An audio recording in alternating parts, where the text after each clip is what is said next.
Okay, I just want to make this first part of the video very clear as the first part of our four-wheel drive swap and drivetrain upgrade. This is a research and development section of the series. So we're just figuring out what we want for parts wise, what truck we want to pull it from, what do we want to do we have room, and we're comparing from the truck we're going to pull parts from to the vehicle we're putting parts in. So this is something what I have. Hey everybody, I'm at the pick and pull here. Just doing a little bit of research before I venture on with my four-wheel drive swap, and I'm just looking at this F-150 here. It's a dick nose, and kind of looking at the four-wheel drive axles here. This one's looks pretty much factory for the most part, except for this. I don't know what kind of springs it has. These don't look factory. And again, someone's like, let's add red paint, we'll gain 50 horsepower. I don't know. Anyways, so I'm just looking at this, and someone has mentioned that these axles are different lengths than the two-wheel drive twin traction beam. And they are if you go from an F-150 four-wheel drive to a 250 four-wheel drive, because you can see this beam here, this with the pumpkin goes all the way to the end there like it would on my four-wheel drive or on my two-wheel drive. And I did measure this axle and compared it to the two-wheel drive just down the way here, and they're both the same length. I got about 33.5-ish. I went from this bolt here to the end of the axle and got that measurement, and it's the same for the other side, matching up with the two-wheel drive. Let's see, you gotta kind of shift through all the Chevys are in here. There's too many of them. So this one here is a 250, probably a 4-city. Now you can clearly see that its pivot point is a lot more inbound. It's a lot closer to the other axles pivot, so you wouldn't be able to use that.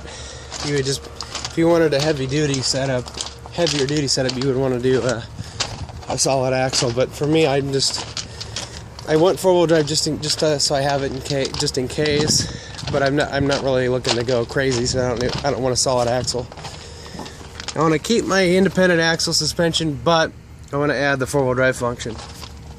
Now the other thing is, I'm trying to find a transfer case that's an electric shift, and I know some people are going to knock me down for that one, but that's what I want because I can have an electric clutch.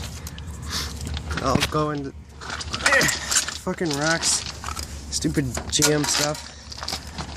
So, not quite the transfer case I want, but if I get one with a built-in slip yoke like that, that'll be cool, because then I can just have my drive shaft shortened and it'll cost me less.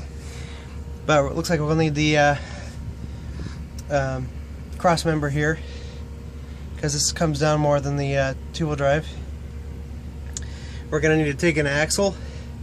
That we're going to have lengthened because we're putting a not a gear vendors, but a Ranger overdrive.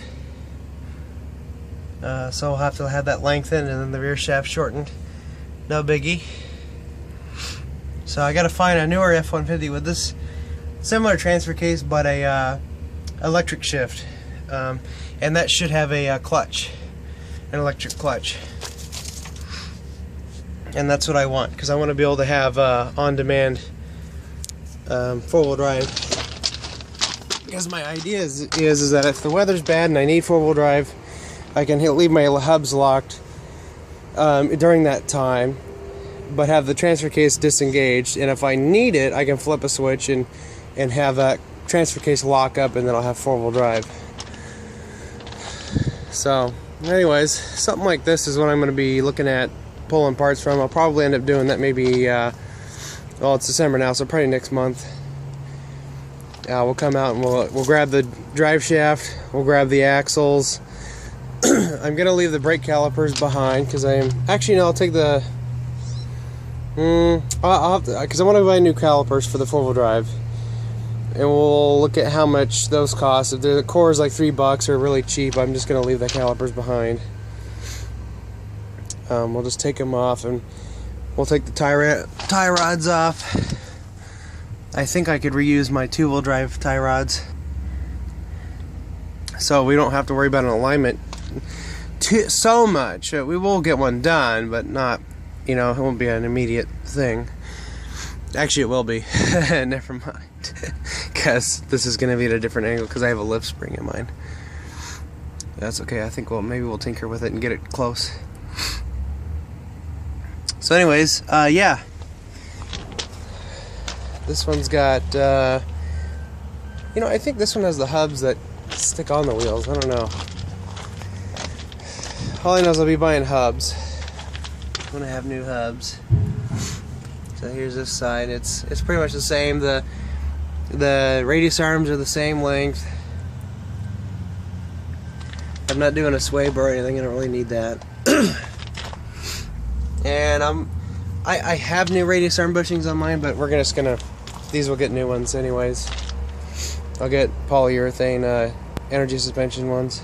Okay, so here's something I'm looking at. I found a truck that's 4-wheel drive and has electric shift. This is what I'm gonna take my transfer case from. It has a BorgWarner 1356. Oh, these rocks feel great. And this right here is your brown wire.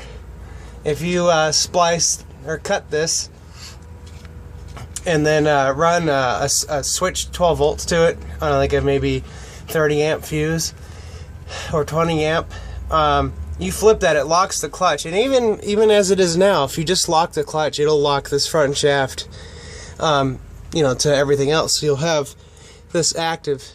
So all I need is just that portion. I don't care about the too low. I have Granny First in my NP435. Now, if you look at this truck here, you're just like, there's no room to move, because I have to move this back 7.5 inches. This guy is going to get in the way. We come over to our bullnose here. This is what I have, a standard cab bullnose. Now, I'm going to get a different cross member to drop everything down a little bit.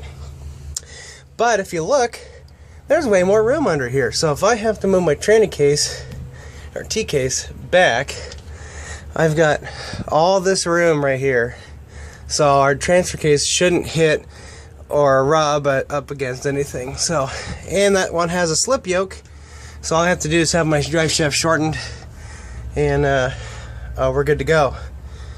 So, and when I have my tranny rebuilt, I'm gonna have a brand new Speedo gear in there, so I'll be able to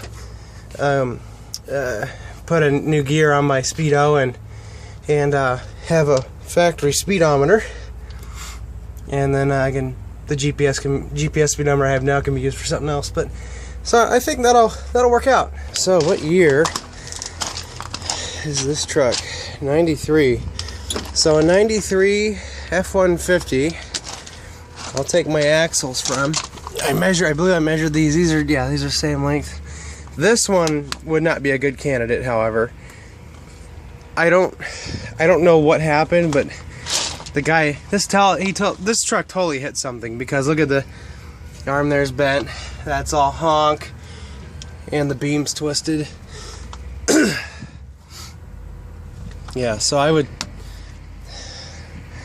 take this from something else, but a 93, you know, I'll probably get it with the automatic locking hub, but I will swap it. I want it like this, where I can just take this guy out and swap in a Warn manual hub. And it has the electric shift transfer case. I can just use the brown wire mod, and that's what you do on an Explorer. It works great. And I'm going to put my 350 ring and pinion back in the rear of my 9-inch. And then when I do that, I'm going to put a 345 in the front.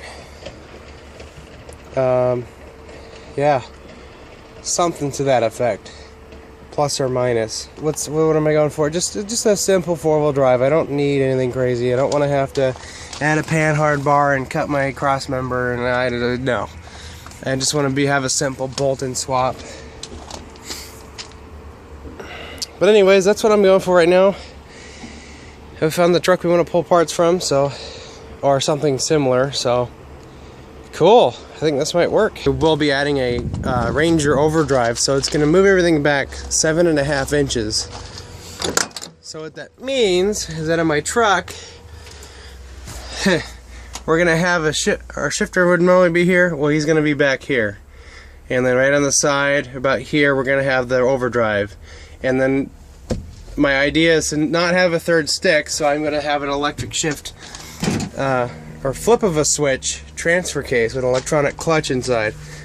So I'll be able to have on-demand transfer case activation, and then not have to stop to put it in gear and whatnot. I just have my hubs locked when I think I'm going to need four-wheel drive, and then have the switch at the shifter ready to go.